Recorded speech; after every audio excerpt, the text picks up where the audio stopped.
Welcome everyone to the December Longplay Recap. We're a bit late this time, but that's okay. Oh, and don't forget there's going to be massive spoilers here, so be careful. First of all, we're going to start with Final Fantasy IX, and funny enough, this is going to be a quick one. Most of what we've done is finish up side quests like collecting treasures with the Chocobo Hot and Cold quest. We also evolved our Chocobo 2 more times, one as a dark blue version that can travel the seas, and a gold Chocobo that can fly in the sky. We've discovered the Chocobo Paradise on a small island, and a floating island. And in that island, we found a giant floating orb secret boss. And he's gonna stay a secret because he wiped us out in 5 seconds. And finally, we finished up collecting all the frogs and fought Quail to get Queena's ultimate weapon. Next up, we have W40k Space Marine. Last time we left our hero, Titus, in the sewers after he survived a blast of warp energy that sent him crashing down there. After crushing a few orcs, we reunite with our companions and try to make our way towards the Inquisitor. Along the way, we unlock the Las Cannon, which is a pretty strong long-range weapon, and it definitely came in handy for the heavier range enemy orcs. We finally meet up with the Inquisitor, who tells the squad that he can activate an experimental weapon called the Psychic Scourge to take out all the orcs. So we fight our way up to the weapon, activate it, and nothing happens. The orcs are still there. What does happen is that we just opened a Chaos Rift and the demons are spilling through. Turns out Drogden, the Inquisitor, was dead all along and his body was manipulated by the Chaos Marine to open the rift. The orc leader is infuriated by this and assaults the Chaos Marine, and both fall down into the depths. And that's pretty much what happens in Space Marine. Coming up, we have Might and Magic 6. On our last session, we left the party right before we had entered the control center. Inside the control center are hidden the ancient weapons which we need to defeat the Kriegans. Now, the Kriegans are alien devil-like monsters that will eventually take over the planet if we don't stop them now. However, the control center is not undefended. It's filled to the brim with not only battle droids, but also, in my opinion, the worst enemy in the game, the Terminator unit. And if you're wondering why they're the worst, these bots can randomly eradicate one of your characters, and eradication's different from dying. You can't raise the dead if there's no body to be found. Anyways, after traveling through this hellhole, we pick up the ancient rifles and blasters and head towards the Kriegan Hive. And once inside, just like every other dungeon in this game, it's packed with enemies. It's really a theme in this game. But it doesn't matter because we got guns now and we start blasting. We plow through the devils, reach the reactor in the hive, blow that up. We find the Demon Queen and we take her out for good. All that to save the kingdom and the world. Gotta say though, I think this Might and Magic was probably my least favorite out of the 3 we played, just because of the sheer amount of enemies we had to face. I'm glad it was toned down in the sequels, but still overall, it was a pretty good game despite the constant fighting. Next, we have Baldur's Gate 3. We left our heroes in the Underdark, where we decided to help out the Mushroom People avenge their fallen. Along the way, we find this fella here who's stuck behind a bunch of exploding fungus, so we try to do the right thing and help him out, but unfortunately, there was nothing we could do to save him. Afterwards, we find the dwarves and give them a little payback for the Mushroom People. Once we clean up the place, our Mushroom companion suggests that we betray the Mushroom leader and have him take over the colony.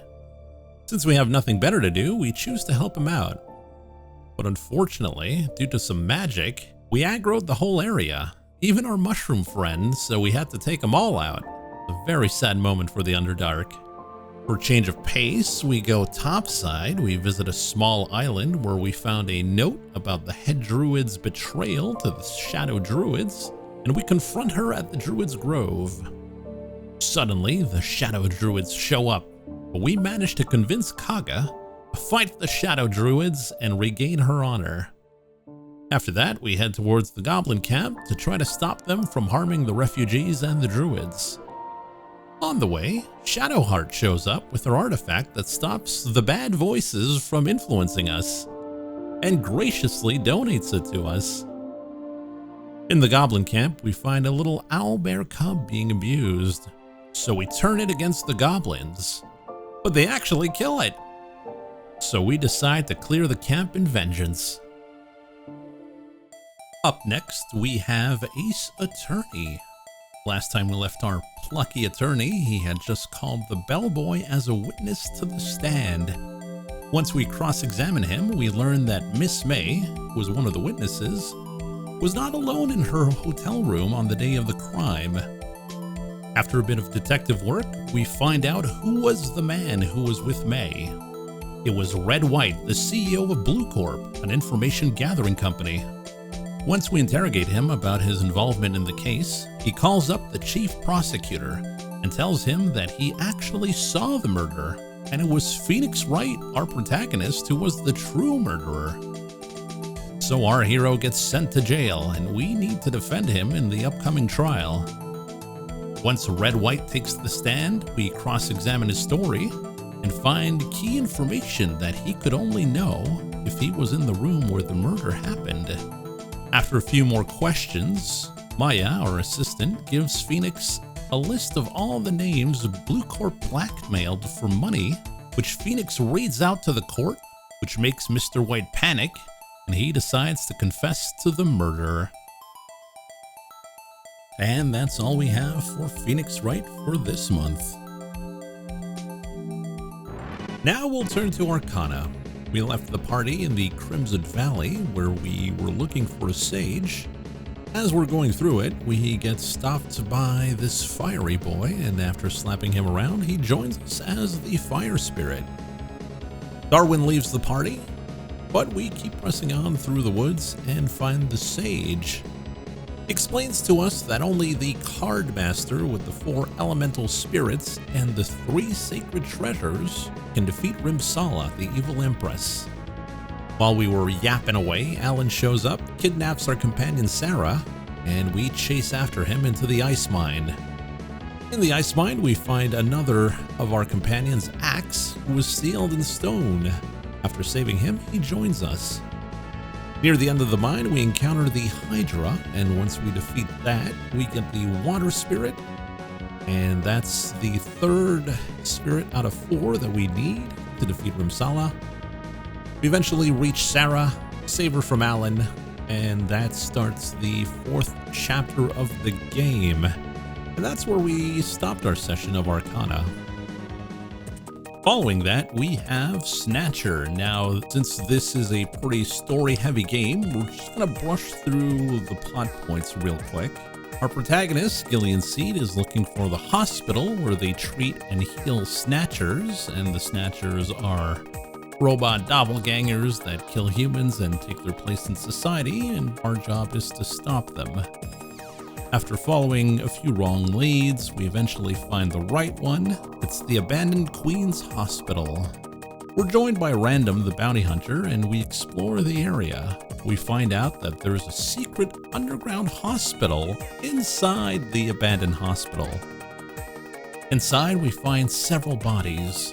One of them is our boss, Benson Cunningham, which means he was replaced by a Snatcher. Before we can stop him, we get ambushed by Snatchers, and Random sacrifices himself so we can escape. Once we get back to the headquarters, we find Harry, our mechanic, slumped down, deathly injured. He tried to stop Benson, but he was too strong. Harry dies, and Gillian vows to avenge him. Eventually, we corner our old boss and take him out for good. Before we can even catch a break, we get a call from our ex-wife Jamie, who tells us that she's been kidnapped by Snatchers and they're waiting for him at the Kremlin. After a bit of investigating, we figure out that it isn't the actual Kremlin, but a similar looking building in the outskirts of the city. Inside, we find a giant biolab filled with Snatchers. And going deeper inside, we find the true mastermind behind the Snatchers, Elia Modnar. It turns out that the Snatchers were a Soviet project during the Cold War that Elia reactivated. Random, who was actually an anti-Snatcher robot, gets a jump on Elia and holds him back as Gillian and Jamie escape. Metal Gear, our robot companion, stays behind and activates an orbital weapon and destroys the Snatcher biolab. And that's pretty much it for Snatcher. Now, we've skimmed through a lot of the plot, and I would really recommend that you try out the game any way you can, or even just watch the full playthrough. It's definitely worth it. Alright, we have Wario Land 3 next, and this one is pretty rough. We got stuck for a long while on the Turtle Rocks. I mean, any level that has lots of destructible walls is such a pain because you gotta smash your face on everything, but eventually we break through and reach our next boss. He's called Octo, and he wasn't too tough. All you needed to do was hit the glowing bottom, and that's pretty much it. After that, we get a few more treasures, and we get a new ability, the Butt Stomp. That opens up a few more worlds. It all goes well until we reach another roadblock in the desert ruins. And I get stuck here pretty badly. It's so bad that I asked the chat to help me out, and, well, this is what I get. Back to follow the guide, when was the last time we saw the Mind Goblin? Mind Goblin? Oh no! No!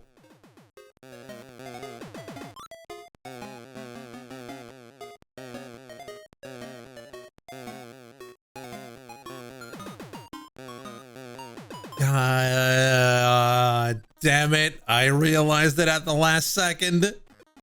God damn it. That's it. You're on the ban list. Ban his ass. So yeah, that's about it for Wario 3. Coming up, we have Dungeon Munchies. Now, Dungeon Munchies is pretty weird, to say the least, so try to bear with me here. Basically, at this point, the crew is trying to reach the government building so they can access the Stargate and get out of Dodge. Once they reach it, they're stopped by the security AI, and it activates the security bots and laser grid. As we go through the area, we read different logs about how dystopian the underground really was. After a big robot fight against a robot made of mercury, our spirit friends manage to convince the AI that humanity is all dead, and it should help them instead. Meanwhile, Simmer, our spirit necromancer, has been breaking down, losing her spirit shards containing her memory. Since she didn't want to be a burden, she pushes forward alone, and we chase after her. And to fix her, we need to fight her. And after a good beatdown, she's all okay. As we continue along, we find the big bad entity that caused the end of the world, Putrid. He chases us down, and we have no way to fight him, but we get teleported out at the last second by a rogue AI named Rob. And yeah, that's about it for Dungeon Munchies. Next, we have the finale of Shantae's Risky's Revenge. We'll go through this quickly and then jump right into the sequel. We had one last seal to find to stop Risky Boots from using the ancient lamp. Once we find the last Baron who had it, we defeat him and head back home. But it turns out that our uncle was kidnapped, and that Risky will trade his life for the seals. Who could have seen that one coming? We fight the giant Tinker Tub one last time and defeat it, but that gives the lamp enough time to charge up, and Risky uses it on Shantae, draining her magical half, and she reverts back to a mere human. So we have a final showdown with our dark magical half, and we save the day. And that's it for Shantae's Risky's Revenge. It's a pretty decent Metroidvania. I just wish that the map was better in this game. And now we'll just jump into the sequel. Now in Shantae and the Pirate Curse, we've got a lot to talk about, so strap in. You can really see the improvements they made visually, and they actually kept the continuity from the previous game. Shantae is no longer a genie, but she's still the town's defender, and that town is under attack by the Ammo Baron. So we fight off his soldiers and the Baron himself. However, there's a little problem. The town was sold to the Ammo Baron in the previous game, and Shantae gets arrested for attacking the mayor. While Shantae is waiting for her uncle to fix the issue, Risky Boots shows up and demands the return of her weapons and men. Shantae has no idea what she's talking about, and Risky brings her to her uncle's workshop, where there was one of her men captured there. However, that little dude gets consumed by dark magic and turns into a cackle bat. After defeating it, Risky gives us the magic lamp that we use to suck up the dark magic. It turns out that the Pirate Master has returned and will use dark magic to rise again. After we find a map to the Forbidden Islands, we offer to help Risky to stop the Pirate Master once and for all. Our first stop is Saliva Island, where we need to destroy the Den of Evil there. After exploring the island for a bit, we find the Spittle Maze. And inside that maze, we find Risky's pistol. Basically, our power-ups in this game will be Risky's old weapons. Eventually, we reach the boss of the den, a giant plant eyeball thing, and we take it out. And that gives us a map to the next area, Spiderweb Island. On the island, we find it infested with evil zombies. But we also find our zombie friend from the first game. Caught in a giant spider web, we free her and bring her home. By helping out the zombies, we get the key to the next maze, the Cackle Tower. Inside, we find our next upgrade, Risky's hat, which allows us to float in the air. And by the end of the tower, we fight the giant spider, and once we defeat it, we get a map to the next area. We head towards Tan Line Island. We enter the island temple, where we get mistaken as the princess of the temple, and we get locked away for safety reasons. Since the guards took away all our items, we have to do a stealth section to get out. Eventually, we find our friends who were also captured and dressed up as princesses, and with their help, we manage to escape the temple. After that, we find the Lost Catacomb, where our next upgrade is. Inside, we find Risky's Scimitar, which gives us the down thrust ability. At the end of the area, we find our boss, and it's the Squid Baron from the first game. So we give him the beatdown he desires, and we get a new map. But we'll get to that area on our next session. Coming up, we have Earth Defense Force 6.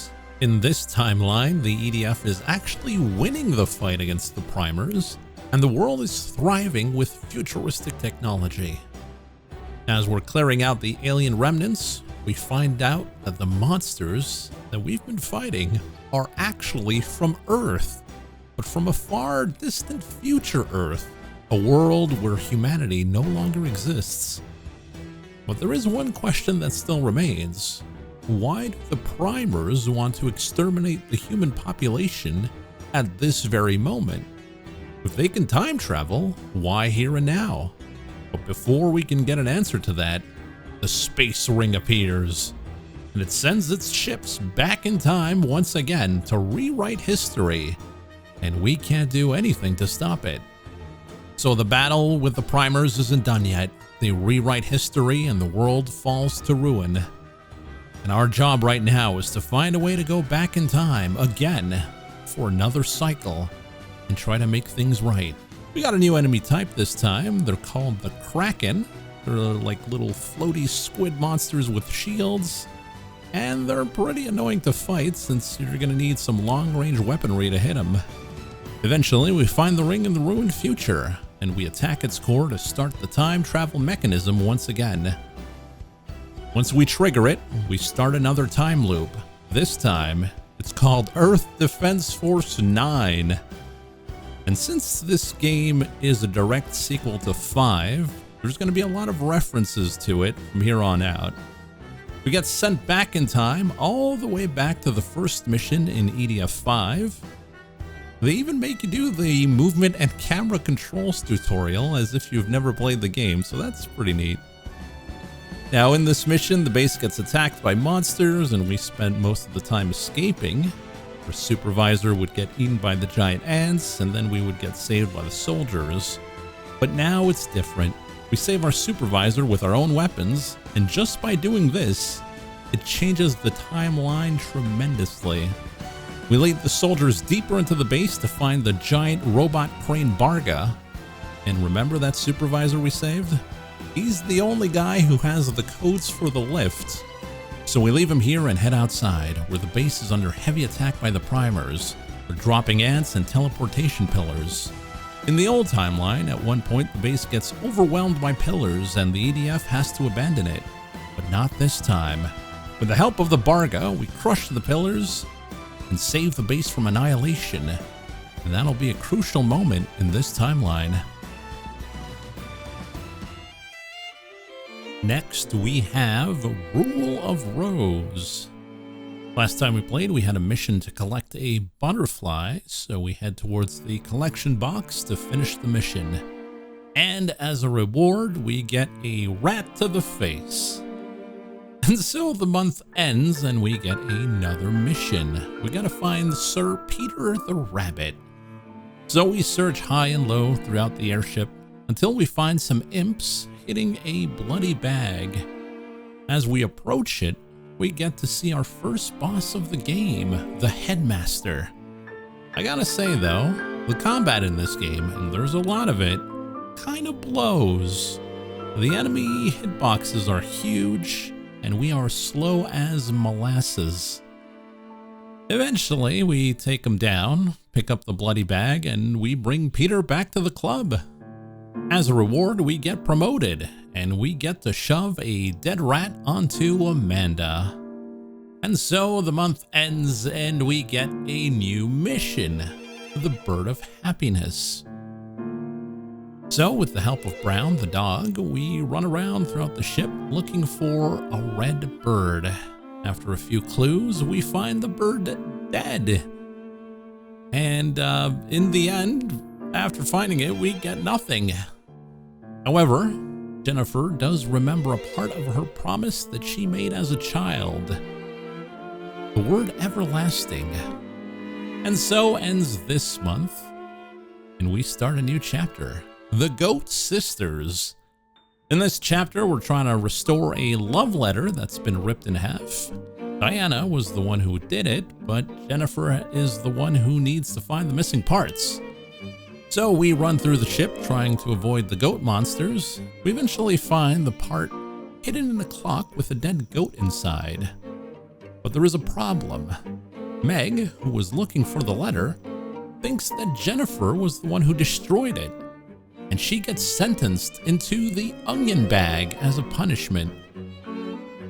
After that ordeal, we remembered another part of the promise, true love. And so ends the month, and we have our next mission, the Mermaid Princess. In this one, we need to find an unmarried mermaid. Along the way, we find a fish scale, and we use that to fish out a fish head and some doll eggs. And those lead us to our next boss, the Mermaid Princess. And boy, did this fight suck. If you go too fast, you get puked on. If you walk on the wrong spot, you get puked on. If you attack too quickly, you get puked on. It's pretty bad, and the camera's all over the place. But eventually, we push through and defeat it to get the mermaid doll. And as a reward, we get to see the Headmaster molesting Diana. Yeah, I'm starting to think there is no actual rewards for completing the missions here. However, we do remember new words for our promise.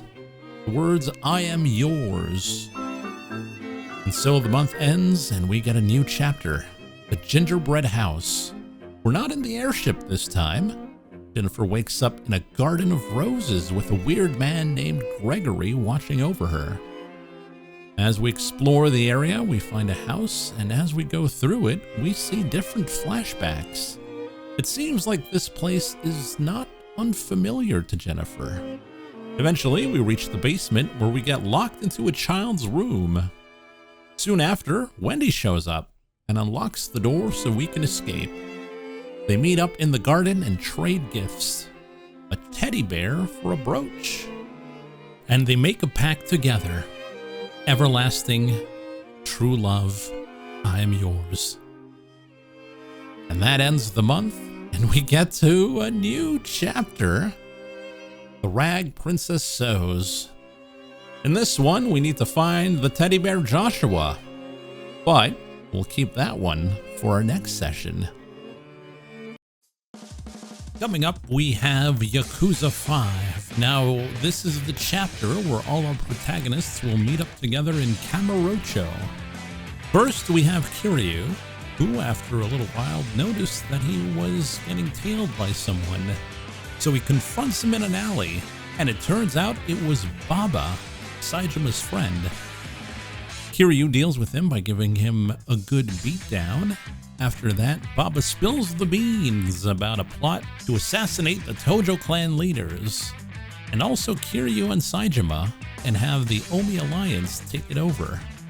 We next shift over to Saijima, who's looking for Morinaga. After running around town, he goes to see the information broker, the florist. To pay the price for information, he fights Aizawa. And once that's over, the florist lets them know that Morinaga was in the morgue of the police HQ, dead. Meanwhile, the Omi Alliance captains, Watase and Katsuya, make their way to Tokyo for war. Katsuya tried to make a deal with Akiyama, our third protagonist, to stop Kiryu's adopted daughter Haruka's idol concert. Akiyama refuses because he says it would crush her and the late idol's manager's dream. And dreams are the most significant plot point in Yakuza 5. Akiyama heads back to his office where he encounters our final protagonist, Shinada, who asks him for a massive loan. He says he needs that money to stop the idol concert because he learned of a plot that something bad will happen during the event.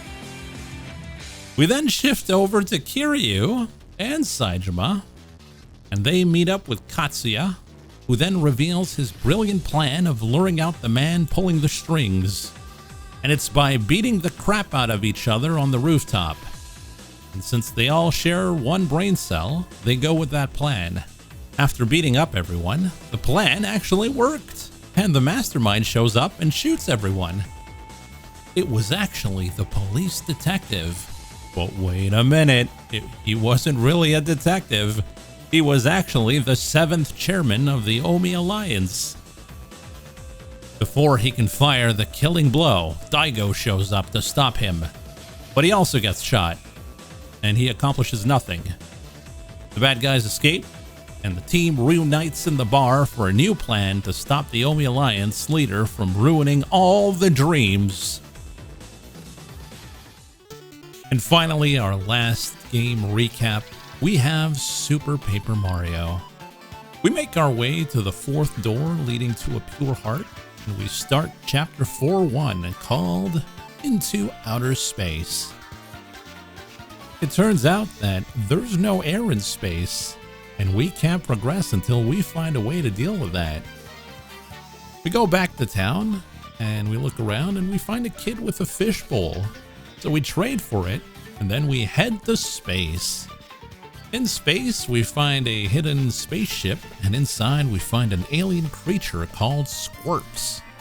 And he's gonna help us out to find the Pure Heart. We arrive on a small planet where we encounter a new pixel called Fleet.